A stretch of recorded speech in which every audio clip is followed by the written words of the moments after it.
Kalafa, Hawaii, where it still is today.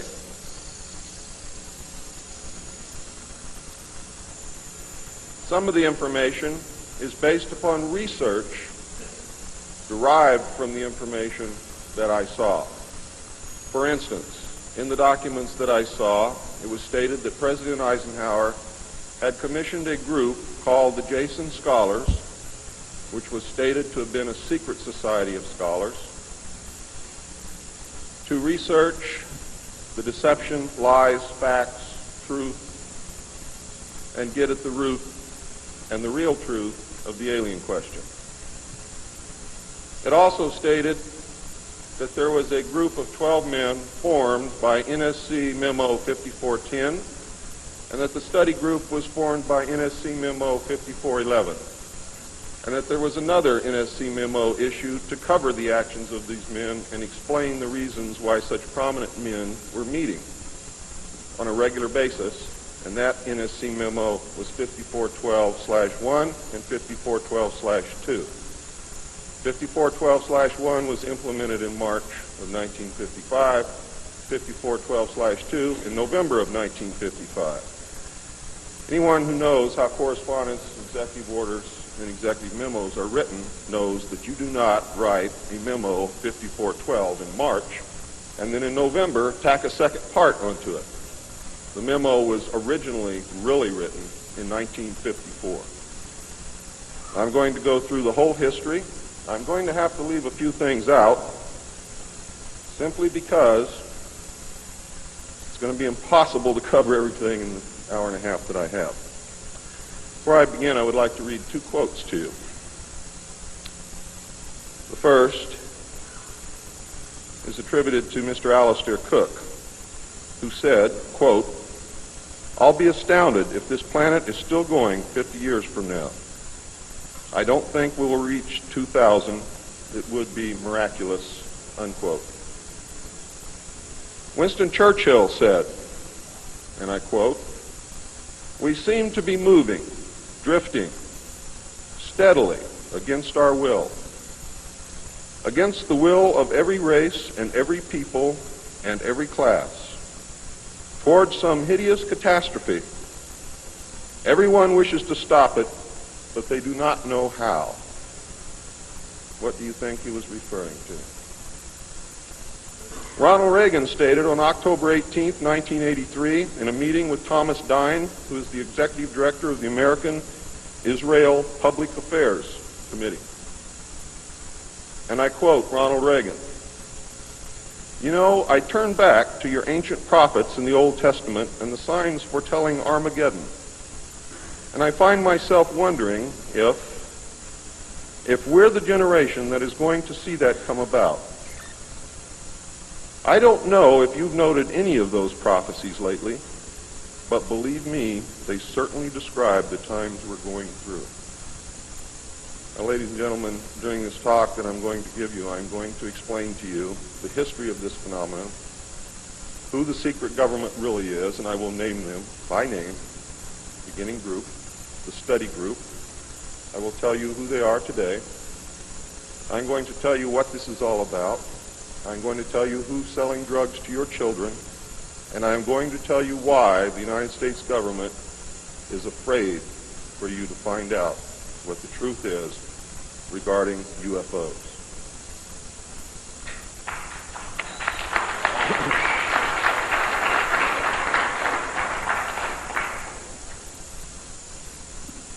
I'm going to skip over the early saucer recoveries, but there are many more than what you would expect.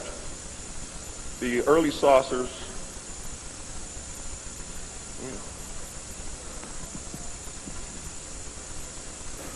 Is this any better? There were many more saucer crashes and downed craft than what you have realized. There were many more alien bodies recovered, and there were more live aliens recovered than what you are aware of. But that's not important. The important thing is that they occurred, not how many and not where. The important thing is that they occurred. And those of you who want to argue over how many and where and how many bodies are wasting the time of everyone else, because that's not important. What's important is that they occurred. And there are two crashes that are so important that the government will go to any lengths to prevent you from finding out. And those are two crashes which occurred near the city of Aztec, New Mexico.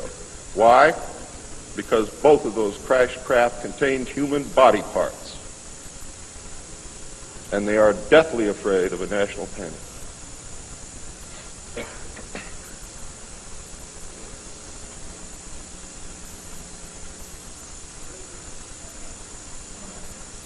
Because of this, there was a very, very tight security blanket screwed down tight over all of the alien question. The downed craft, the fact that they were here, the technology that we were recovering. Some craft, strangely enough, were not damaged at all. But we could not recognize anything that we had previously known as mechanical, electrical, hydraulic, or any other thing that we knew of, except eventually we discovered that the craft contained a small reactor approximately the size of a large football or a small basketball, which was said to be a clean reactor, and the craft, this particular craft, used or seemed to use water as fuel. Now, how that all works, I don't know. I am not a nuclear physicist. Thank God. A special group of America's top scientists were organized under the name Project Sign in December of 1947 to study the phenomena. There was no such thing at that time as MJ-12. The whole nasty business was contained within the shroud of secrecy. Project Sign evolved into Project Grudge in December of 1948. A very low-level collection and disinformation project named Blue Book was formed under Grudge. 16 volumes were to come out of Grudge, including the controversial Grudge 13, which I and Bill English saw, read, and revealed to the public. Blue teams were put together to recover the crashed discs and dead or alive aliens. The blue teams were later to evolve into alpha teams under Project Pounce and Project Pluto. During these early years, the United States Air Force and the Central Intelligence Agency exercised complete control over the alien secret. The Air Force was later to be dropped because it was a young service and had no political power and could not overcome the power of the Army and the Navy. In fact, the CIA was formed by presidential executive order, first as the Central Intelligence Group for the express purpose of dealing with the alien presence. Later, the National Security Act was passed, establishing it as the Central Intelligence Agency. The National Security Council was established to oversee the intelligence community and especially the alien endeavor. It was not created specifically to form national policy. In fact, you can say that the National Security Council was the forerunner of MJ-12, and there was another group between MJ-12 and the National Security Council, which is to come later. A series of National Security Council memos and executive orders removed the CIA from the sole task of gathering foreign intelligence and slowly but thoroughly legalized direct action in the form of covert activities at home and abroad.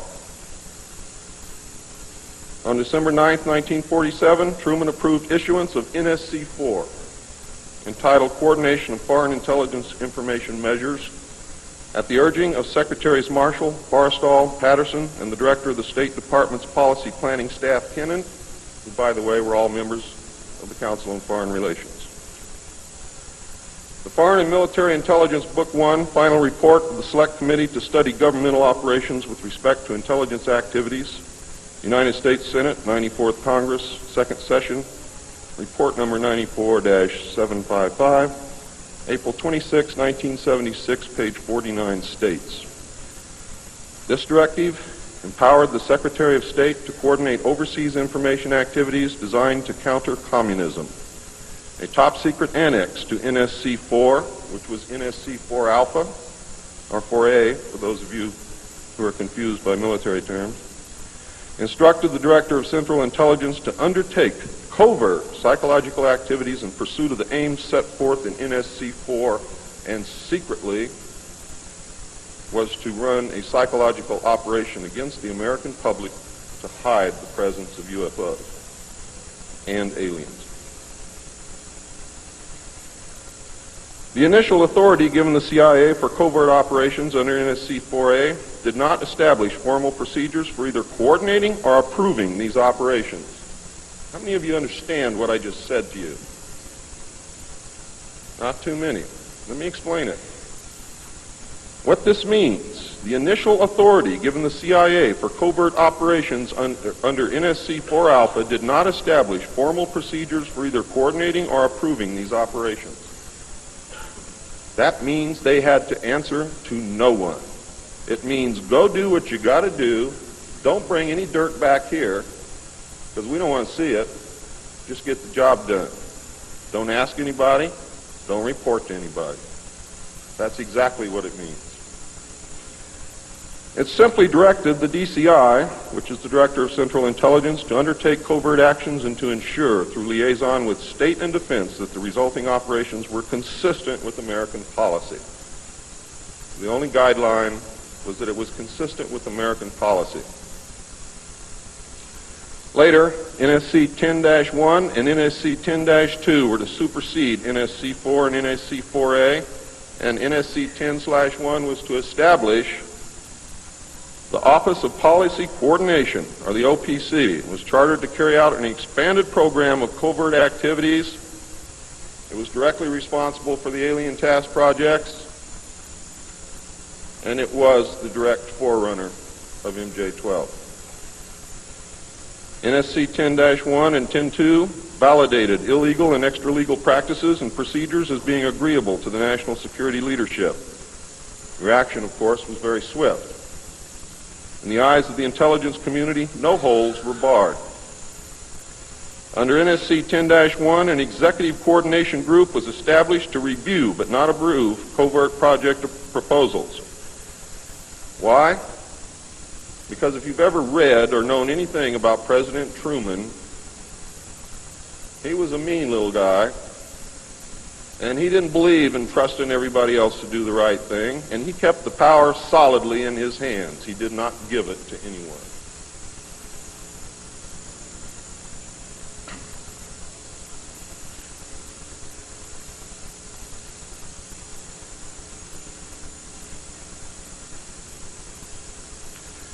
The ECG was secretly tasked to coordinate the alien projects. NSC 10/1 and 2 were interpreted to mean that no one at the top wanted to know about anything until it was over and successful. These actions established a buffer between the president and the information, and it's important that you understand this because it's important later. It was intended that this buffer serve as a means for the president to deny knowledge if leaks divulge the true state of affairs. That is to prevent the collapse of the government. If the president can stand up and say, I didn't know about it, the government can survive. If the president cannot say that, then you have a very, very dangerous situation indeed. The buffer was used in later years for the purpose of effectively isolating succeeding presidents from any knowledge of the alien presence other than what the secret government and the intelligence community wanted them to know. NSC 10-2 established a study panel which met secretly and was made up of the scientific minds of the day and may very well have included some of those names which are on the fraudulent document known as Majestic 12 or the Eisenhower briefing document, which is in reality a contingency plan to lead you right through the Rose Garden.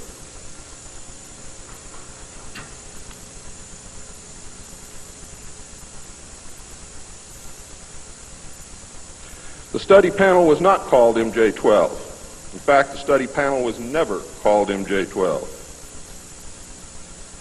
Another NSC memo, NSC 10/5, further outlined the duties of the study panel. These NSC memos and secret executive orders set the stage for the creation of MJ-12 only 4 years later. Now it gets nasty. Secretary of Defense James Forrestal began to object to the secrecy.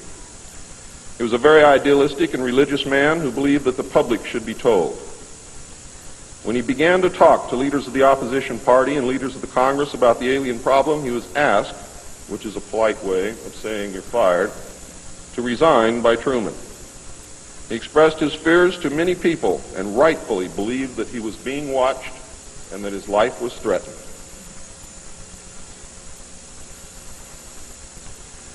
This was interpreted by those who were ignorant of the facts as paranoia, because most people had no knowledge of what was really going on.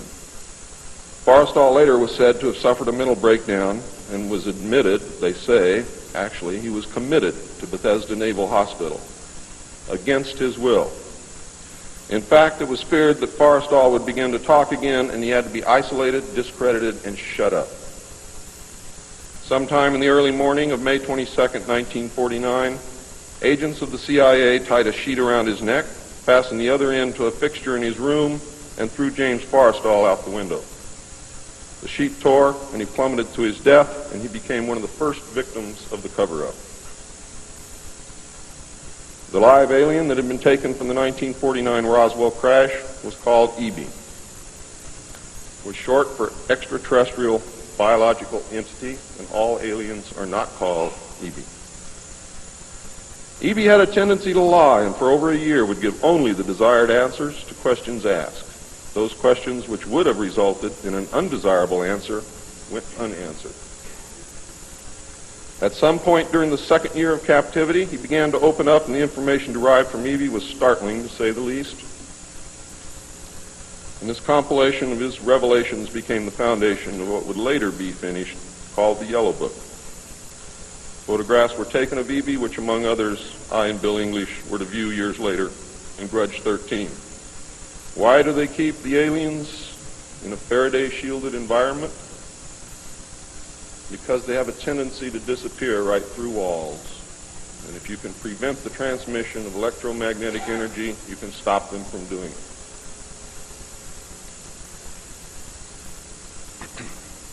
In late 1951, EB became ill. Medical personnel had been unable to determine the cause of EB's illness and had no background from which to draw. EB's system was chlorophyll-based, and he processed food into energy much the same as plants. Waste material was excreted almost exactly the same as plants. It was decided that an expert in botany was called for. A botanist, Dr. Guillermo Mendoza, was brought in to try and help him recover. Those of you who have been looking for him on medical lists will not find him there. He was a PhD in botany. Dr. Mendoza worked to save EB until mid-1952 when EB died. Dr. Mendoza eventually, according to the information that I read, became the expert on at least this type alien biology. In a futile attempt to save EB and to try and gain favor with this technological superior alien race, the United States began broadcasting a call for help early in 1952 into the vast regions of space. If you know they're better than you, and if you know they can lick you, you better try and be friends with them, and that's what this effort was all about. The call went unanswered, but the project continued as an effort of good faith. President Truman created the super-secret National Security Agency by secret executive order on November 4th, 1952, and until recent years, there wasn't one in 50,000 people in the United States who even knew it existed. Its primary purpose was to decipher the alien communications and language and establish a dialogue with the aliens. This most urgent task was a continuation of the earlier effort and was codenamed Sigma. The secondary purpose of the NSA was to monitor all communications and emissions from any and all devices worldwide for the purpose of gathering intelligence, both human and alien, and to contain the secret of the alien presence. Project Sigma, ladies and gentlemen, was extremely successful. The NSA also maintains communications with the Luna base and other secret space programs. By executive order, the NSA is exempt from all laws which do not specifically name the NSA in the text of the law as being subject to that law. How many of you know what that means? That means we have a completely lawless organization running around the country doing whatever they want to do, answering to no one, and under no law which does not name the National Security Agency in the text of that law as specifically being subject to that law by executive order of the President of the United States. That means that if the agency is not spelled out in the text of any and every law passed by the Congress, it is not subject to that or those laws. The NSA now performs many other duties and in fact is the premier agency within the intelligence community. Today, the NSA receives 75% of the monies allotted to the intelligence community. And the old sayings, ladies and gentlemen, where the money goes, therein the power resides, is absolutely true.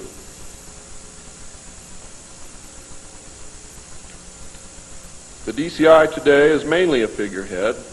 He is in charge of the CIA. The CIA does have many functions which are useful to this country and some which are deadly to us. The DCI, of course, is in charge of that agency. But he is not, as everyone thinks, the head of the intelligence community. That position really and truthfully lies with the director of the National Security Agency.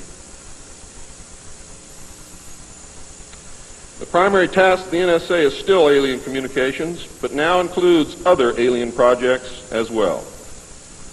President Truman had been keeping our allies, including the Soviet Union, informed of the developing alien problem since the Roswell recovery.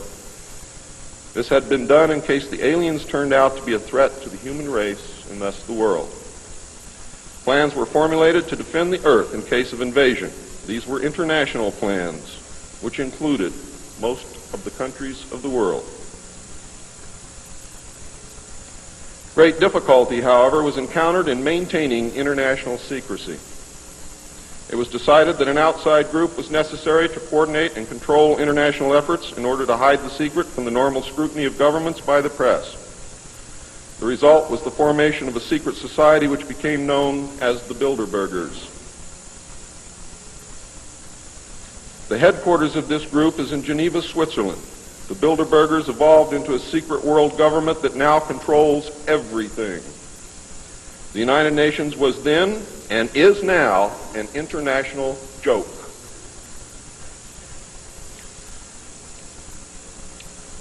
In 1953, a new president occupied the White House. He was a man used to a structured staff organization with a chain of command.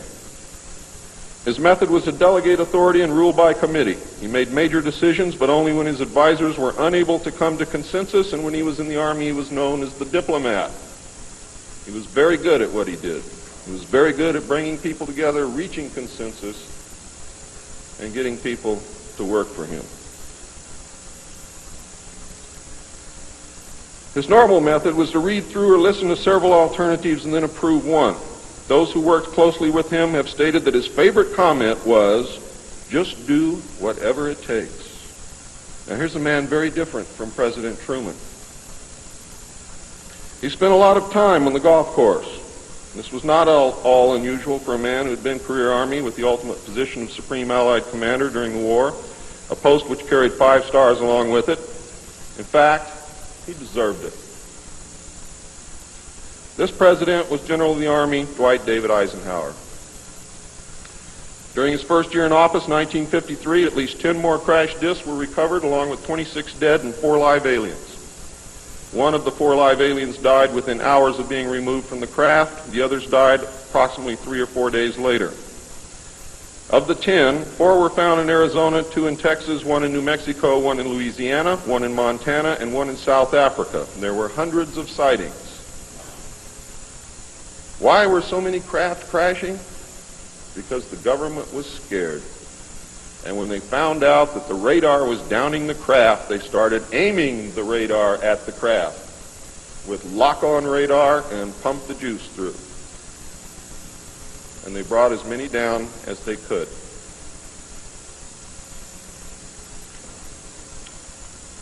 Eisenhower knew that he had to wrestle and beat the alien problem. He knew that he could not do it by revealing the secret to the Congress, because, in fact, isn't that the same as telling the public? Early in 1953, the new president turned to his friend and fellow member of the Council on Foreign Relations, Nelson Rockefeller, for help with the alien problem. Eisenhower and Rockefeller began planning the secret structure of alien task supervision, which was to become a reality within 1 year. The idea for MJ-12 was thus born. It was Nelson's uncle Winthrop Aldrich who had been crucial in convincing Eisenhower to even run for president. The whole Rockefeller family, and with them the Rockefeller empire, had solidly backed Eisenhower. Asking Rockefeller for help with the alien problem was to be the biggest mistake Eisenhower ever made for the future of the United States and most probably all of humanity, as you will soon see. What he literally did with this act, ladies and gentlemen, is abdicate the presidency to a secret group.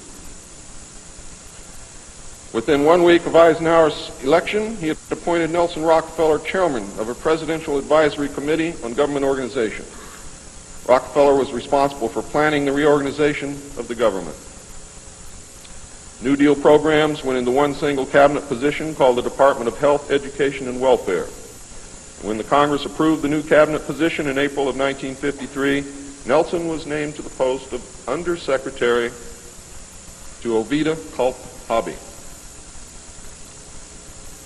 In 1953, also, astronomers discovered large objects in space which were moving toward the Earth, and it was first believed that they were asteroids. However, if you know much about astronomy, you know that you can predict or project backward orbital paths of bodies in space and determine where they come from, what they're doing, where they're going, and what their orbital path really is. Well, this failed to pan out, and the evidence proved that the objects could only be spaceships intelligently guided. Project Sigma intercepted alien communications, and when the objects reached the Earth, they took up a very high orbit around the equator. There were several huge ships, and their actual intent was unknown. Project Sigma and a new Project Plato, through radio communications using the computer binary language, which the aliens understand very well, they're very mathematical minded, was able to arrange a landing that eventually resulted in face-to-face contact with alien beings from another planet. Project Plato was tasked with establishing diplomatic relations with this race of space aliens. But in the meantime, something else happened. In the meantime, a race of human-looking aliens contacted the United States government. Where this happened, I do not know. I wish that I did. This alien group warned us against the aliens that were orbiting the equator and offered to help us with our spiritual development. They demanded that we dismantle and destroy our nuclear weapons as the major condition. They refused to exchange technology, citing that we were spiritually unable to handle the technology which we then possessed, and has not that been true throughout our history? They believed that we would use any new technology to destroy each other, as we always have. This race stated that we were on a path of self-destruction, and we must stop killing each other, stop polluting the earth, stop raping the earth's natural resources, and learn to live in harmony with each other and with nature. These terms were met with extreme suspicion, especially the major condition of nuclear armament, disarmament, and I have to say that I could not blame them in the face of so many uncertainties and so many alien surprises staring them directly in the face. It was believed that meeting that condition would leave us helpless in the face of an obvious alien threat. We also had nothing in history to help with the decision. Nuclear disarmament was not considered to be within the best interests of the United States, and the overtures were rejected. Later in 1954, the race of large-nosed gray aliens which had been orbiting the Earth landed at Holloman Air Force Base. It happened in 1954, ladies and gentlemen. If you take everything that Bob Ebenegger has ever said and subtract 10 years from it, you will be right on the money.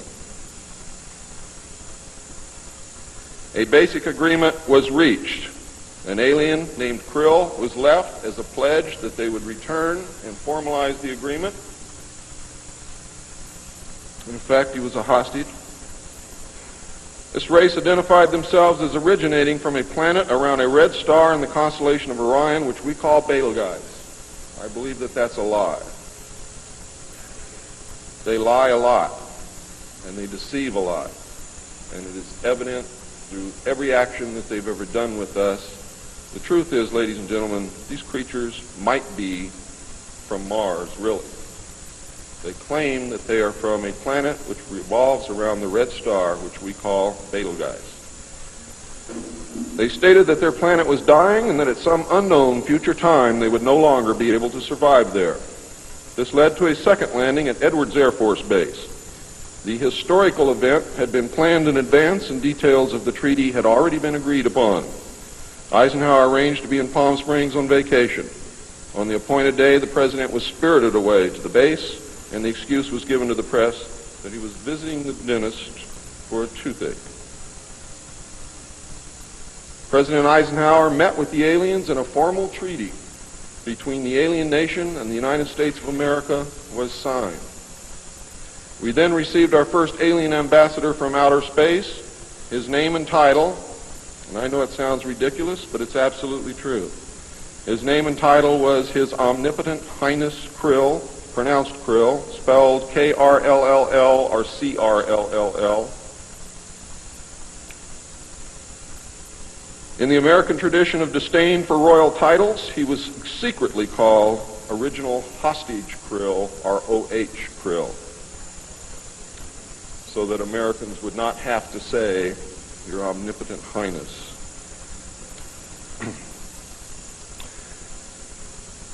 You should know that the alien flag is known as the trilateral insignia.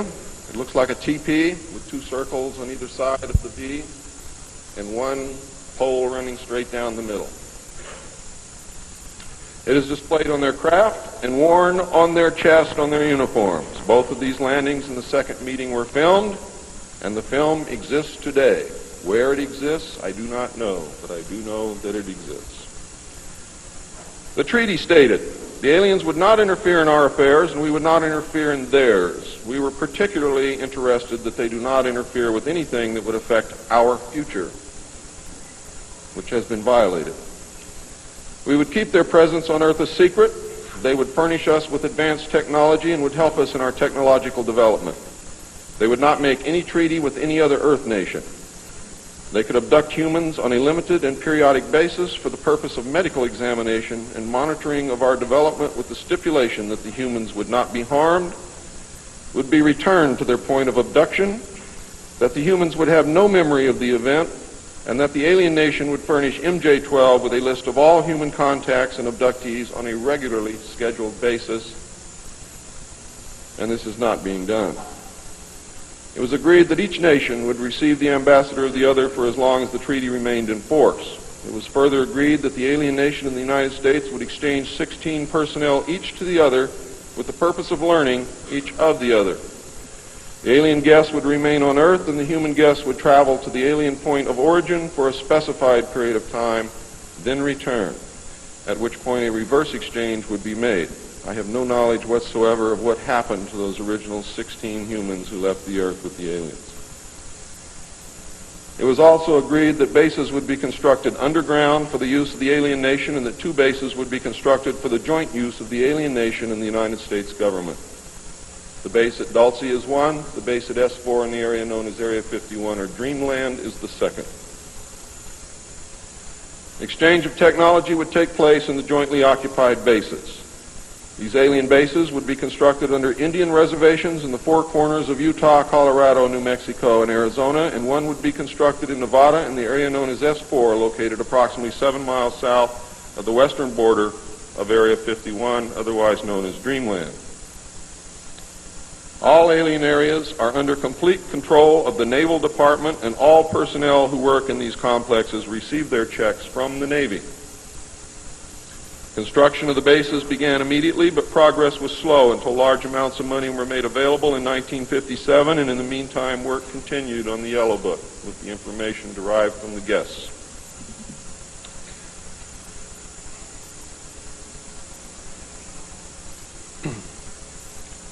I would like to say at this time that the movie that most of you may have seen, how many of you saw Close Encounters of the Third Kind? That movie was absolutely true. Those events did take place, not exactly as you saw them, not in the place where you saw them take place, but there was a landing, there was an agreement, there was conversation, there was an exchange of personnel made. I would like to say now also that J. Allen Hynek was the technical director on that movie, and he was also the co-author of Grudge 13, which I read between the years 1970 and 1973, along with another man named Lieutenant Colonel Friend. As you learned last night, it's the real nice guys that get you. Right, Phil?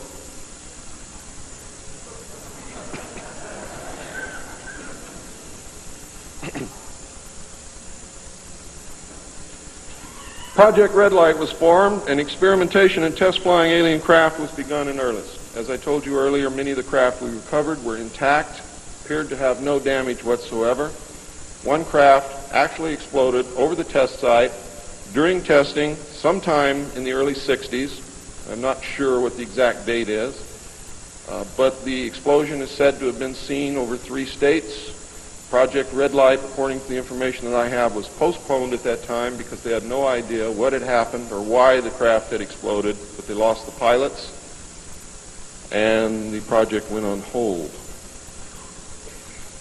A super top-secret facility was built at Groom Lake in Nevada in the midst of the weapons test range. It was codenamed Dreamland. Until this area was built, testing was done at the Tonopah test range, and that's why some of you have conflicting information.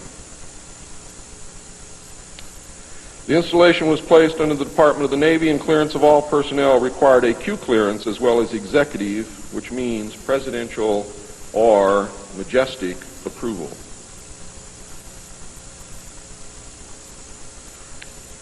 This is ironic due to the fact that the President of the United States does not have clearance to visit the site. How many of you did not know that? The President of the United States cannot enter Area 51. There are very many other areas which he cannot enter also. The alien base and exchange of technology actually took place in an area known as S4. Area S4 was codenamed the Dark Side of the Moon. The Army was tasked to form a super-secret organization to furnish security for all alien task projects. This organization became the National Reconnaissance Organization based at Fort Carson, Colorado. The specific teams trained to secure the projects were called Delta. A second project, codenamed Snowbird, was promulgated to explain away any sightings of the red light craft as being Air Force experiments. The Snowbird craft were manufactured using conventional technology and were flown for the press on several occasions, and those of you who are my age or older will remember, as children or young adults, going to the movie and seeing in the movie-tone newsreel the Avro car and other strange-looking saucer craft that were developed by the United States and the Canadian Armed Forces as a part of Project Snowbird. Project Snowbird was also used to debunk legitimate public sightings of alien craft, also called UFOs. Project Snowbird was very successful, and reports from the public declined steadily until recent years. But not just due to Project Snowbird. There was an intense ridicule, denial, and debunking campaign going on since the beginning. People stopped reporting what they saw.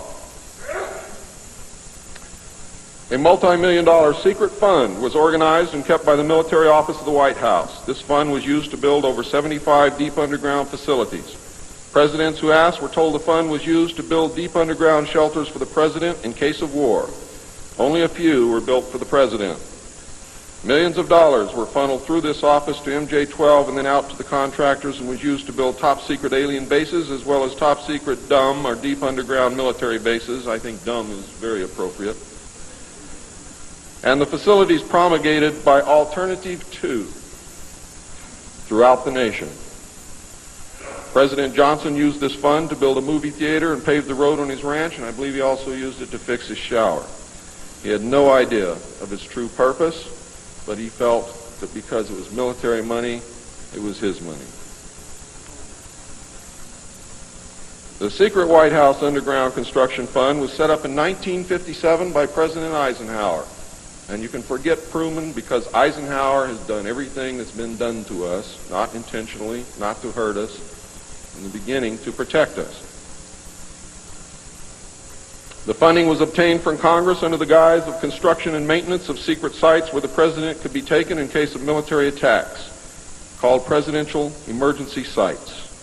The sites are literally holes in the ground deep enough to withstand a nuclear blast and are outfitted with state-of-the-art communications equipment. To date, there are more than 75 sites spread around the country that I can account for, which were built using money from this fund. The Atomic Energy Commission has built at least an additional 22 underground sites, again, that I can account for. The location and everything to do with these sites were and are considered and treated as top secret. The money was and is in control of the military office of the White House and was and is laundered through a circuitous web that even the most knowledgeable spy or accountant cannot follow. As of 1980, only a few at the beginning and end of this web knew what the money was for. At the beginning were Representative George Mahan of Texas, the chairman of the House Appropriations Committee and of its Defense Subcommittee, and Representative Robert Sykes of Florida, chairman of the House Appropriations Military Construction Subcommittee. Today, it was rumored that House Speaker Jim Wright controlled the money in Congress and that a power struggle was underway to remove him. We all know what happened there, but I could not substantiate by any source the fact that he was in charge of the money. It is a rumor. At the end of the line were the President, MJ-12, the Director of the Military Office, and a commander at the Washington Navy Shipyard. The money was authorized by the Appropriations Committee, who allocated it to the Department of Defense as a top-secret item in the Army construction program. The Army, however, ladies and gentlemen, could not spend it, and, in fact, did not even know what it was for. Authorization to spend the money was in reality given to the Navy. You'll find out why the Navy has control of all this a little bit later. It will become clear to you. The money was channeled to the Chesapeake Division of the Navy Engineers, who did not know what it was for either. Not even the commanding officer, who was an admiral, knew what the fund was to be used for. Only one man, a Navy commander, who was assigned to the Chesapeake Division, but in reality was responsible only to the military office of the White House, knew of the actual purpose, amount, and ultimate destination of the top-secret fund. The total secrecy surrounding the fund that meant that almost every trace of it could be made to disappear by the very few people who controlled it. There has never been, and most probably never will, be an audit of this secret money. Large amounts of this money were transferred from the top secret fund to a location at Palm Beach, Florida that belongs to the Coast Guard called Peanut Island. The island is adjacent to property which was owned by Joseph Kennedy. The money was said to have been used for landscaping and general beautification. The money did not begin to be transferred to Peanut Island until shortly after Kennedy's assassination. Some time ago, a TV news special on the Kennedy assassination told of a Coast Guard officer transferring money in a briefcase to a Kennedy employee across this property line. It was on television. Could this have been a secret payment to the Kennedy family for the loss of their son, John F. Kennedy? I think it was, but I can't prove it. The payments continued through the year 1967 and then stopped. The total amount transferred is unknown and the actual use of the money is unknown. Meanwhile, back at the ranch, Nelson Rockefeller changed positions again. He had been in sort of a holding position until the time was ripe, and now the time was right. This time he was to take C.D. Jackson's old position, which had been called the Special Assistant for Psychological Strategy. With Nelson's appointment, the name was changed to the Special Assistant for Cold War Strategy. This position would evolve over the years into the same position Henry Kissinger was ultimately to hold under President Nixon. Officially, he was to give advice and assistance in the development of increased understanding and cooperation among all peoples. Sounds very nice and innocent, doesn't it? The official description, of course, was a smokescreen. For secretly, he was the presidential coordinator for the intelligence community. In his new post, Rockefeller reported directly and only to the President. He attended meetings of the Cabinet, the Council on Foreign Economic Policy, and the National Security Council, which was the highest policy-making body in the government. Nelson Rockefeller was also given a second important job as the head of the secret unit called the Planning Coordination Group, which was formed under NSC 5412/1 in March of 1955. However, the memo was written in 1954 at the same time that NSC 5410 and NSC 5411 were written. It was not used until it was needed. The group consisted of different ad hoc members depending upon the subject on the agenda. The basic members were Rockefeller, a representative of the Department of Defense, a representative of the Department of State, and the Director of Central Intelligence. It was soon called the 5412 Committee, or the Special Group. NSC 5412/1 established the rule, for the first time, established the rule that covert operations were subject to approval by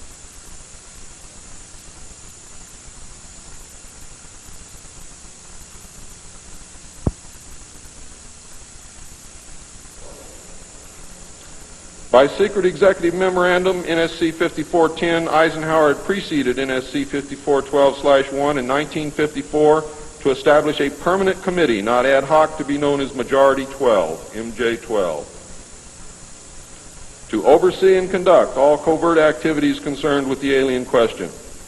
NSC 5412/1 was created to explain the purpose of these meetings when Congress and the press became curious as to why such important and prominent men were meeting on a regular basis.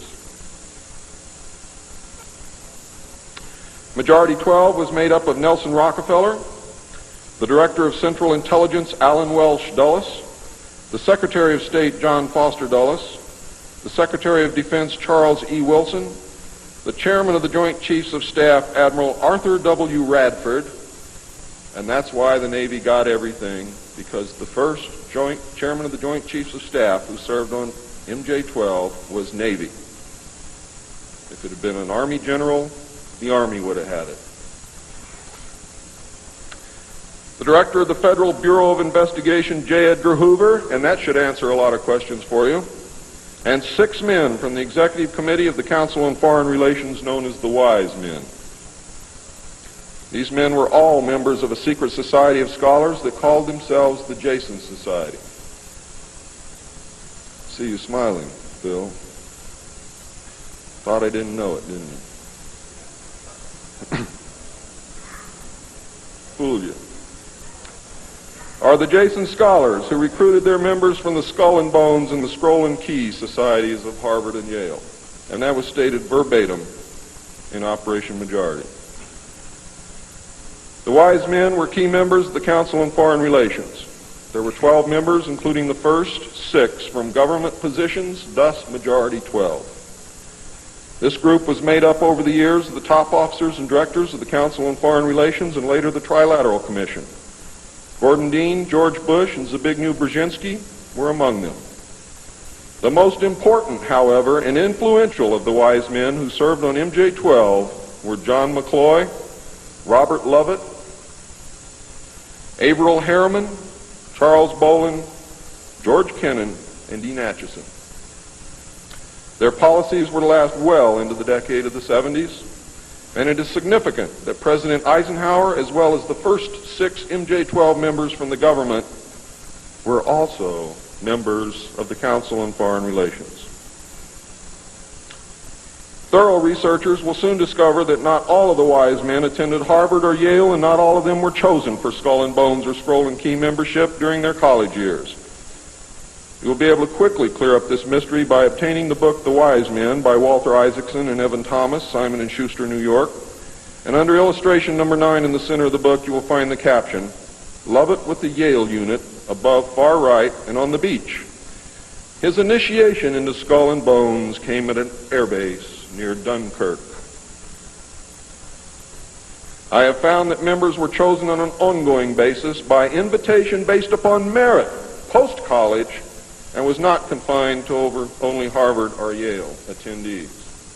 It also had something to do with how much money your family had, unless you were a military officer. A chosen few were later initiated into the Jason Society. They are all members of the Council on Foreign Relations, and at that time were known as the Eastern Establishment. This should give you a clue to the far-reaching and serious nature of these most secret college societies. The Jason Society is alive and well today, but now includes members of the Trilateral Commission as well. The Trilateralists existed secretly several years before 1973 because I saw the name of the Trilateral Commission in the documents in 1971. The name of the Trilateral Commission was taken from the alien flag known as the Trilateral Insignia. And that should give you some clue as to how much trouble you're in. Majority 12 was to survive right up to the present day. Under Eisenhower and Kennedy, it was erroneously called the 5412 Committee, or more correctly, the Special Group. In the Johnson administration, it became the 303 Committee, named after the room that they met in at the White House when they met at the White House. Because the name 5412 had been compromised in the book The Secret Government. Actually, it was not compromised. It was intentionally leaked to explain the purpose of the meeting of these men so that no one would go looking for NSC 5410 and NSC 5411. And I wish you all luck. I hope that you're able to dig it out.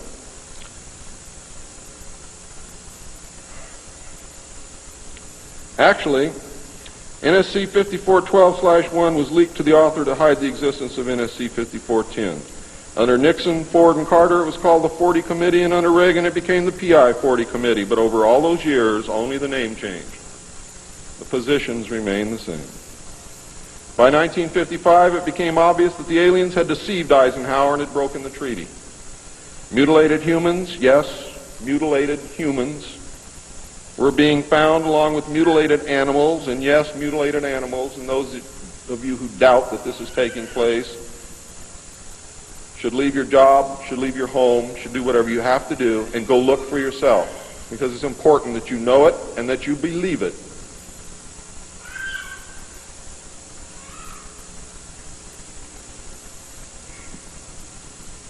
These things were being found all across the United States. It was suspected that the aliens were not submitting a complete list of human contacts and abductees to MJ-12, and it was suspected that not all abductees had been returned, and this has been verified. The Soviet Union was suspected of interacting with them, and this proved also to be true. It was learned that the aliens had been and were then manipulating masses of people through secret societies, witchcraft, magic, the occult, and religion. After several Air Force combat air engagements with alien craft, it also became apparent that our weapons were no match against theirs. In November of 1955, NSC 5412/2 was issued, establishing a study committee to explore all factors which are involved in the making and implementing of foreign policy in the nuclear age. This, again, was only a blanket of snow that covered the real subject of study, which was the alien question. For, in fact, 5412/2 had, as I told you earlier, been written in 1954, when NSC 5410 and 5411 was written, and 5411, by secret executive memorandum in 1954, the study group was commissioned to examine all the facts, evidence, lies, and deception and discover the truth of the alien question. NSC 54/2 was only a cover that had become necessary when the press began inquiring as to the purpose of regular meetings of such important men. When the press asked Gordon Dean, somewhere near the end of 1954, why they were meeting and what they were studying, Gordon Dean says, "As of yet, we have no direction, but we're working on it." It then became necessary to find a direction and find a reason for these meetings, and that's exactly what they did. The first meetings began in 1954 and were called the Quantico meetings because they met at the Quantico Marine Base. See, one thing I knew, ladies and gentlemen, I know who they are. I know what they were called. All I had to do was find out who belonged to those names, And it's impossible to hold meetings of 36 prominent men secret over such a long period of time. The study actually lasted 3 years, not forever. It was a 3-year study, period. A study group was made up of 35 members of the Council on Foreign Relations secret scholars known as the Jason Society or the Jason Scholars. Dr. Edward Teller was invited to participate. Dr. Zbigniew Brzezinski was the study director for the first 18 months. Dr. Henry Kissinger was chosen as the group study director for the second 18 months, beginning in November of 1955. Nelson Rockefeller was a frequent visitor during the study. I'm going to read you the study group members now. For those of you who know who these people are, you're going to be amazed. Those of you who do not, I advise that you purchase a copy of my text, which will be on sale at the minute that I finish my last word.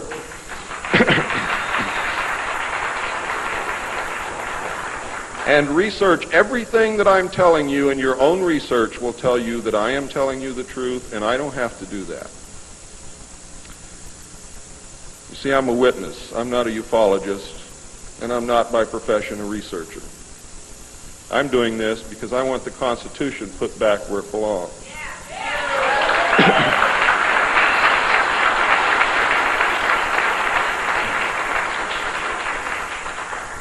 The study group members were Gordon Dean, chairman, one of the most powerful men in the United States at that time. Dr. Zbigniew Brzezinski, study director for the first phase. Dr. Henry Kissinger, study director for the second phase. Dr. Edward Teller represented the scientific community. Major General Richard C. Lindsay, Hanson W. Baldwin, Lloyd V. Berkner, Frank C. Nash, Paul H. Nitze, Charles P. Noyes, Frank Pace Jr., James A. Perkins, Don K. Price, David Rockefeller, Oscar M. Rubhausen, Lieutenant General James M. Gavin, Carl P. Haskins, James T. Hill Jr., Joseph E. Johnson, Mervyn J. Kelly, Frank Altschul, Hamilton Fish Armstrong, Major General James McCormick Jr., Robert R. Bowie, McGeorge Bundy, William A. M. Burden, John C. Campbell, Thomas K. Findletter, George S. Franklin Jr., I. Rabbi, Roswell L. Gilpatrick, N. E. Hallaby, General Walter Bedell Smith, called Beadle, Henry DeWolf Smythe, Shields Warren, Carol L. Wilson, and Arnold Wolfers. Now, these aren't bad guys. They were a study group. And the first MJ-12 was not made up of bad guys. They were made up of concerned Americans. What happened later became bad. The yanking of power away from the president, the formation of a secret government, the sale of drugs to the American people, etc., etc., etc. And I'm going to cover most of those things before I'm finished. It's about time. The second phase meetings were also held at the Marine base at Quantico, Virginia, and the group became known as Quantico 2. Nelson Rockefeller built a retreat somewhere in Maryland which could only be reached by air for MJ-12 and the study committee so that they could meet away from public scrutiny. He donated the land, he built the facilities. Say hello for me, Phil.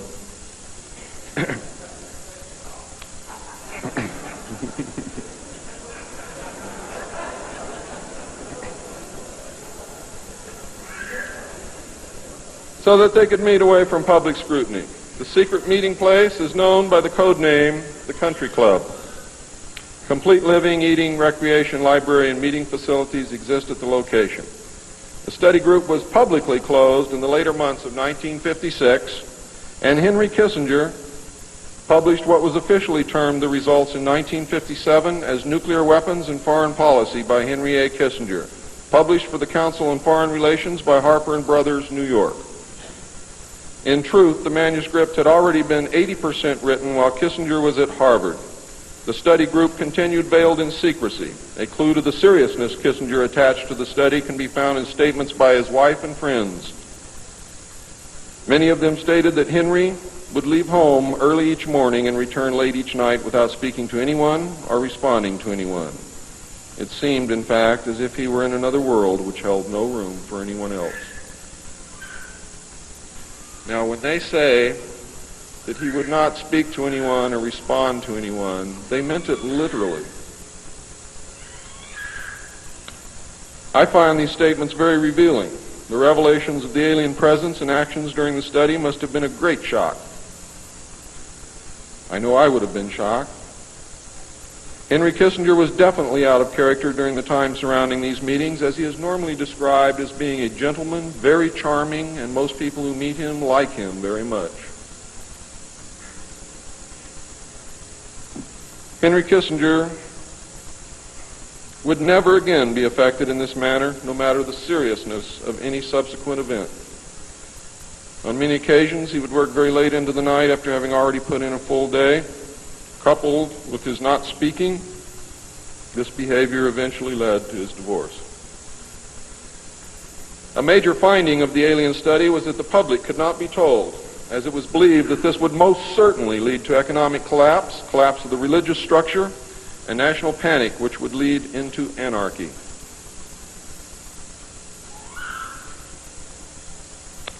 Secrecy thus continued. An offshoot of this finding was that if the public could not be told, then the Congress could not be told. Thus, funding for the projects and research would have to come from outside the government. There are some things beginning to fall into place. Without aliens, you cannot make sense of anything else that's been happening for the 44 years. You put the aliens in the middle of this stuff and you've got all the answers, every one of them. In the meantime, money was to be obtained from the military budget and from CIA confidential non-appropriated funds. Another major finding was the aliens were using humans and animals for a source of glandular secretions, enzymes, hormonal secretions, blood, and in horrible genetic experiments. The aliens explained these actions as necessary to their survival. What I'm going to tell you now is very sad if it's true, because I am unable to weed through the lies and deception and really find the truth. All I know is what they told us. They stated that their genetic structure had deteriorated and that they were no longer able to reproduce. They stated that if they were unable to improve their genetic structure, their race would soon cease to exist. We looked upon their explanations with extreme suspicion. Since our weapons were literally useless against the aliens, MJ-12 decided to continue friendly diplomatic relations with them until such time as we were able to develop a technology which would then enable us to challenge them on a military basis. Overtures would have to be made to the Soviet Union and other nations to join forces for the survival of humanity. In the meantime, plans were developed to research and construct two weapon systems using conventional and nuclear technology, which would hopefully bring us to parity. The results of the research were projects Joshua and Excalibur. Joshua was a weapon captured from the Germans, which at that time was capable of shattering 4-inch thick armor plate at a range of 2 miles using low-frequency aimed sound waves.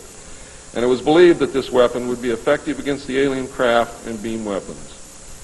Excalibur was a weapon carried by missiles not to exceed 30,000 feet above ground level, not to deviate from designated target more than 50 meters, that would penetrate 1,000 meters of tufa hard-packed soil such as that found in New Mexico, would carry a 1 megaton warhead, and was intended for use in destroying the aliens in their underground bases. Joshua was developed successfully but never used to my knowledge. Excalibur was not pushed until recent years, and now there is an unprecedented effort to develop this weapon. The people who are working on these weapons tell us that they have never been pushed so hard in their history working on any project than they are being pushed to develop Project Excalibur. Now, what I'm going to read you next may upset some of you, but it's absolutely true. The events at Fatima in the early part of the century were scrutinized. On suspicion that it was alien manipulation, an intelligence operation was put into motion to penetrate the secrecy surrounding the event. The United States utilized its Vatican moles that had been recruited and nurtured during World War II and soon obtained the entire Vatican study, which included the prophecy. And I don't care what you've ever read before, you have not read the true prophecy. This prophecy stated that if man did not turn from evil and place himself at the feet of Christ, the planet would self-destruct and the events described in the book of Revelations would indeed come to pass. It stated that a child would be born who would unite the world with a plan for world peace and a false religion beginning in 1992. By 1995, the people would discern that he was evil and was indeed the Antichrist. World War III would begin in the Middle East in 1995 with an invasion of Israel by a united Arab nation using conventional weapons, which would culminate in a nuclear holocaust in the year 1999. Between 1999 and 2003, most of the life on this planet would suffer horribly and die as a result. The return of Christ would occur in the year 2011. Is this true? I don't know. I know that it was decided by the United States government that this was indeed an alien event, and I believe that this is more deception which is being heaped upon us. So don't go out of here thinking that the world is going to end tomorrow because of this. It might because of something else, and I'm going to talk about that, but not because of this.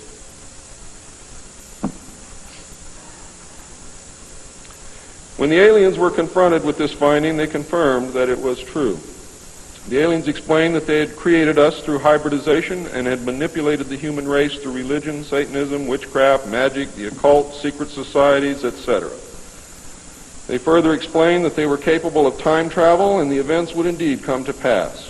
Later exploitation of alien technology by the United States and the Soviet Union utilizing time travel confirmed that indeed something bad was going to happen. The aliens showed a hologram which they claimed was the actual crucifixion of Christ, which the government filmed. We did not know whether to believe them or not. Were they using our genuine religions to manipulate us? Or were they indeed the source of our religions with which they had been manipulating us all along? Or was this the beginning scenario of the genuine end times and the return of Christ which had been predicted in the Bible? No one knew the answer, and I don't know the answer either. A symposium was held in 1957, which was attended by some of the great scientific minds then living. It was held in Huntsville, Alabama. They reached the conclusion that by or shortly after the year 2000, the planet would self-destruct due to increased population and man's exploitation of the environment without any help from God or the aliens. By secret executive order of President Eisenhower, the Jason scholars were ordered to study this scenario and make recommendations from their findings. This was done. The Jason Society confirmed the finding of the scientists and made 3 recommendations called Alternatives 1, 2, and 3. Alternative 1 was to use nuclear devices to blast holes in the stratosphere from which the heat and pollution could escape into space. I'll buy heat, but I'll never buy pollution. Change the human cultures from that of exploitation into cultures of environmental protection. Of the 3, this was decided to be the least likely to succeed due to the inherent nature of man and the additional damage the nuclear explosions would themselves create. Alternative 2 was to build a vast network of underground cities and tunnels in which a select representation of all cultures and occupations would survive and carry on the human race. The rest of humanity would be left to fend for themselves on the surface of the planet. Alternative 3 was to exploit the alien and conventional technology in order for a select few to leave the Earth and establish colonies in outer space. I am not able to either confirm or deny the existence of batch consignments of human slaves which would be used for the manual labor in the effort as a part of the plan. The moon, codenamed Adam, would be the object of primary interest, followed by the planet Mars, codenamed Eve. As a delaying action, all 3 alternatives included birth control, sterilization, forced if necessary, and the introduction of deadly microbes to control or slow the growth of the Earth's population. AIDS is only one result of these plans. There are others.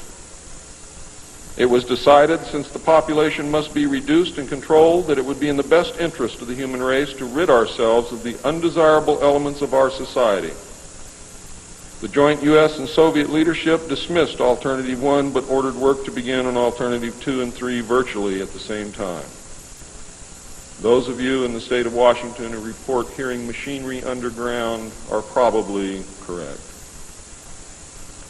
In 1959, the RAND Corporation hosted a deep underground construction symposium. I have a copy of this symposium report, which I'm not supposed to have, but nevertheless I have it, approximately this thick. In the symposium report, machines are pictured and described which could bore a tunnel 45 feet in diameter at the rate of 5 feet per hour in 1959. Just think what they can do now. It also displays pictures of huge tunnels and underground vaults containing what appear to be complex facilities and possibly even cities. It appears that the previous 5 years of all-out underground construction had made very significant progress by that time.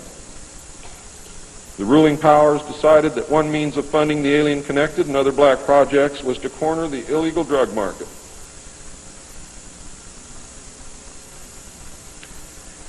A young, ambitious member of the Council on Foreign Relations was approached. His name is George Bush, who at the time was the president and CEO of Zapata Oil based in Texas. Zapata Oil was experimenting with the new technology of offshore drilling. It was correctly thought that the drugs could be shipped from South America to the offshore platforms by fishing boat, where it would then be taken to shore by the normal transportation used for supplies and personnel. By this method, no customs or law enforcement agency would subject the cargo to search. George Bush agreed to help and organize the operation in conjunction with the CIA. The plan worked better than anyone had thought and has since expanded worldwide, and there are now many other methods of bringing the illegal drugs into the country. But it must always be remembered that George Bush began the sale of drugs to our children. Now, if you think I'm crazy, get off your butt and start digging, because you will find out that it's absolutely true. The CIA now controls all the world's illegal drug markets. The official space program was boosted by President Kennedy in his inaugural address when he mandated that the United States put a man on the moon before the end of the decade.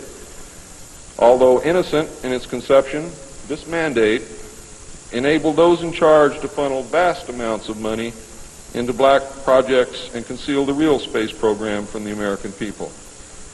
A similar program in the Soviet Union served the same purpose. In fact, a joint alien United States and Soviet Union base already existed on the moon at the very moment Kennedy spoke the words. On May 22, 1962, a space probe landed on Mars and confirmed the existence of an environment which could support life. Not long afterward, the construction of a colony on the planet Mars began in earnest. Today, there is a colony which exists on the planet Mars. It is a United States-Russian alien facility.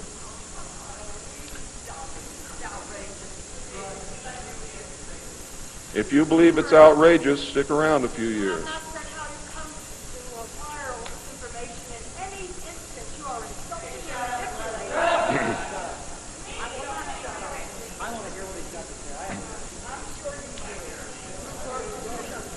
This is very disturbing information, and I don't expect anyone to believe it. I don't expect one of you to believe what I'm telling you. And I knew that when I came here. I'm not one of you. I'm not a ufologist. I'm not a researcher. I have an obligation to inform the public, and once that's done, I've done my job. From then on, it's up to you, not me.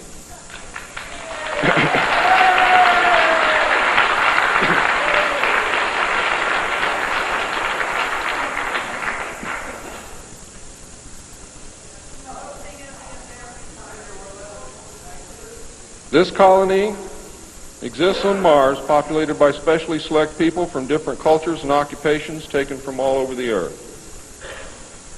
A public charade of antagonism between the Soviet Union and the United States has been maintained over all these years in order to fund projects in the name of national defense when in fact we are the closest allies. At some point, President Kennedy discovered portions of the truth concerning the drugs and the aliens. He issued an ultimatum in 1963 to MJ-12. President Kennedy assured them that if they did not clean up the drug problem, he would.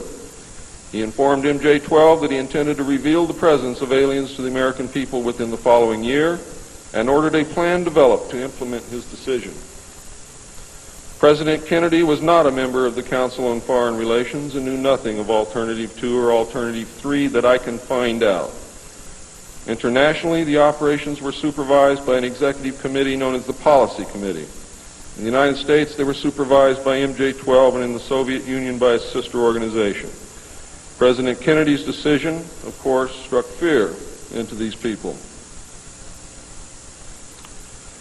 His assassination was ordered by the Policy Committee, and the order was carried out by agents of MJ-12 in Dallas. President John F. Kennedy was murdered by the Secret Service agent who drove his car in the motorcade, and the act is plainly visible in the film. It was stated in the documents that I saw. The assassin's name is William Greer.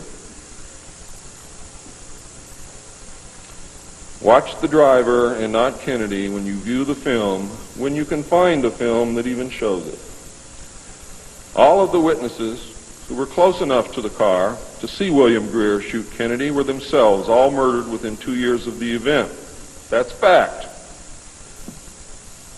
The Warren Commission was a farce, and Council on Foreign Relations members made up the majority of its panel. They succeeded in snowing the American people, and they hid the truth. And many other patriots who have attempted to reveal the alien secret have also been murdered throughout the intervening years. And that is why I've been so careful about the information that I released, because it was so important that I get here today to be able to tell you the truth, and what happens after me, after today, is of no consequence whatsoever. But what you do is.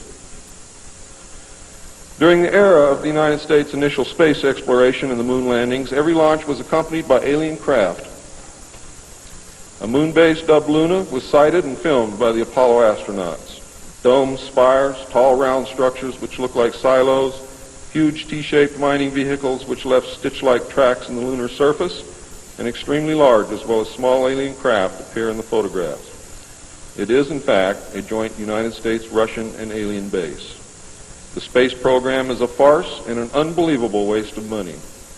Alternative 3 is a reality, and it is not at all science fiction. Most of the Apollo astronauts were severely shaken by this experience, and their lives and subsequent statements reflect the depths of the revelation and the effect of the muzzle order which followed. They were ordered to remain silent or suffer the extreme penalty, death, which was termed an expediency. One astronaut actually did talk to the British producers of the TV expose Alternative 3, confirming many of the allegations. However, I do not know who it was.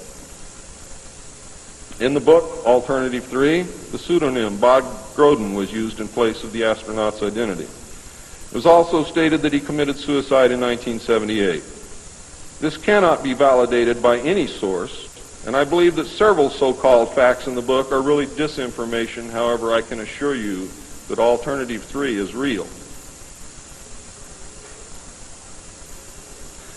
I firmly believe that this disinformation is a result of pressure put upon the authors and is meant to nullify the effect upon the populace of the British TV expose entitled Alternative 3.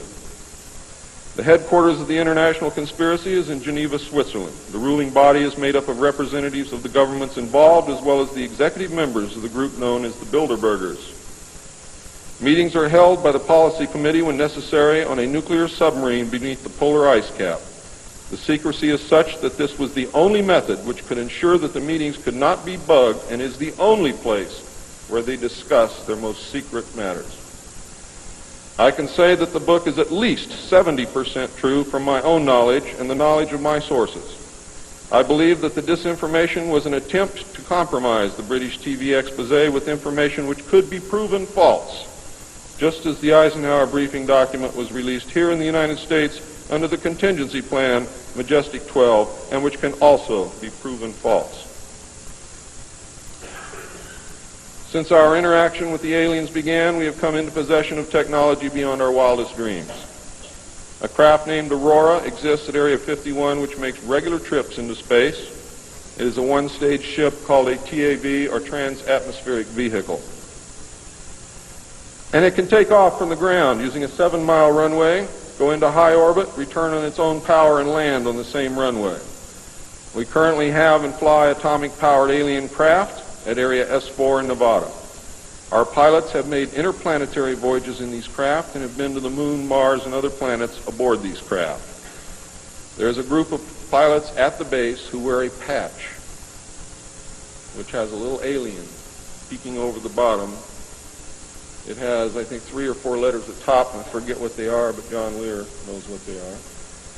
There is a picture of Saturn and a picture of Mars in the photograph, and in the background there are 7 stars which are strangely shaped just like the stars in the Pleiades group. What that means, I don't know. We have been lied to about the true nature of the Moon, the planets Mars and Venus, and the real state of technology that we possess today at this very moment. There are areas in the Moon where plant life grows and even changes color with the seasons. And this seasonal effect is because the Moon does not, as claimed, always present the exact same side to the Earth or the Sun. There is an area that wobbles in and out of darkness on a seasonal basis, and it is near this area that the plant life grows. The Moon does have a few man-made lakes and ponds upon its surface, and clouds have been observed and filmed in its atmosphere. How many of you remember the period of time, several years, when almost every reported alien craft that was reported landed was on or near water and appeared to be pumping water into the craft? How many of you remember that? Quite a few. The water went to the Moon, ladies and gentlemen, to change the Moon. And it is working.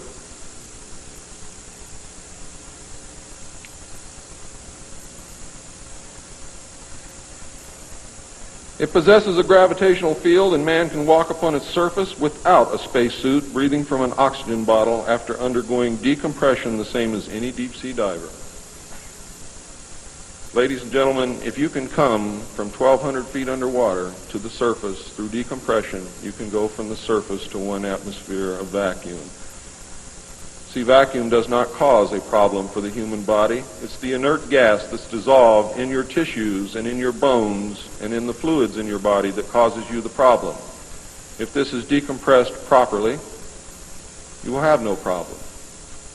All you need is a very small amount of oxygen, a very small pressure to breathe. You will suffer no harm, except for one thing, that oxygen becomes toxic after breathing it over a long period of time.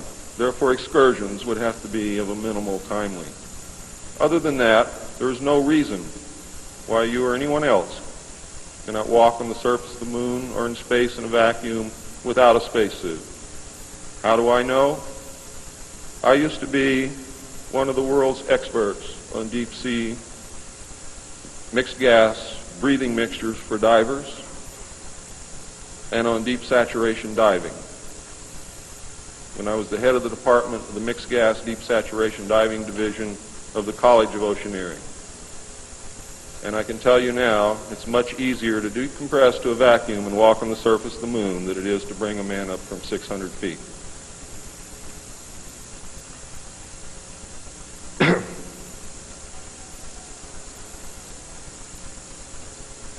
I have seen the photographs, and some of them were actually published in a book called We Discovered Alien Bases on the Moon by Fred Steckling. However, all the photographs are not there, but there are some very good ones. I would advise you to buy the book. I would advise you to look at the photographs, get the NASA number, and send for them. I doubt that you can still get them, but at one time you could. In 1969, a confrontation broke out between the human scientists and the aliens at the Dulce Underground Lab. The aliens took many of our scientists hostage. Delta forces were sent in to free them, but were no match against the alien weapons. 66 of our people were killed during this action. As a result, we withdrew from all joint projects for at least 2 years. A reconciliation eventually took place, and once again we began to interact. As far as I know, today we are interacting with the aliens. Now,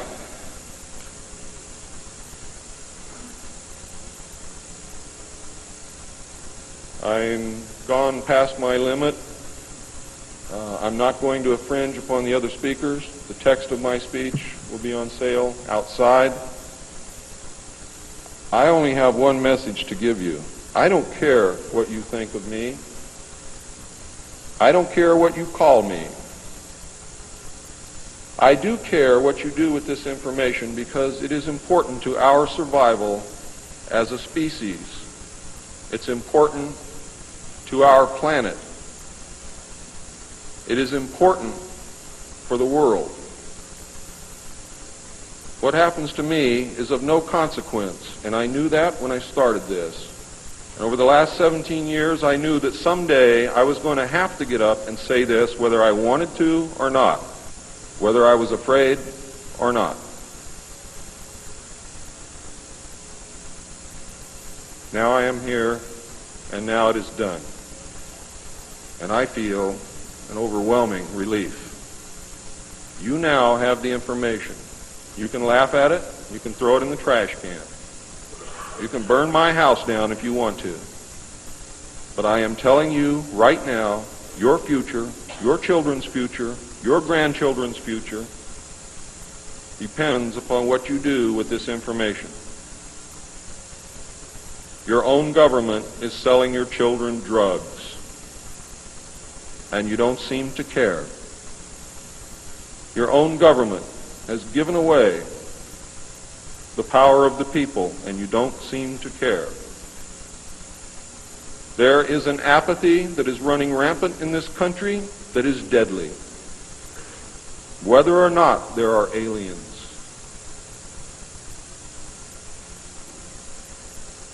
We are truly now, at this moment, a nation of sheep.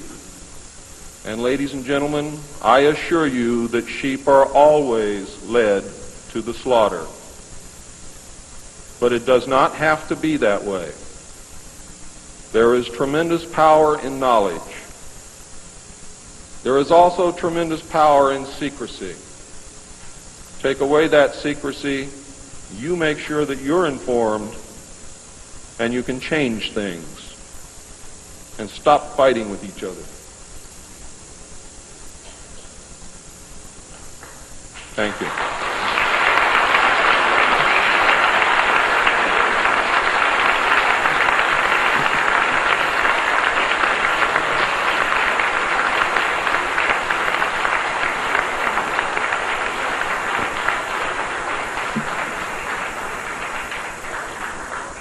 This time, ladies and gentlemen, I think a 5-minute break is in order. What do you think, John?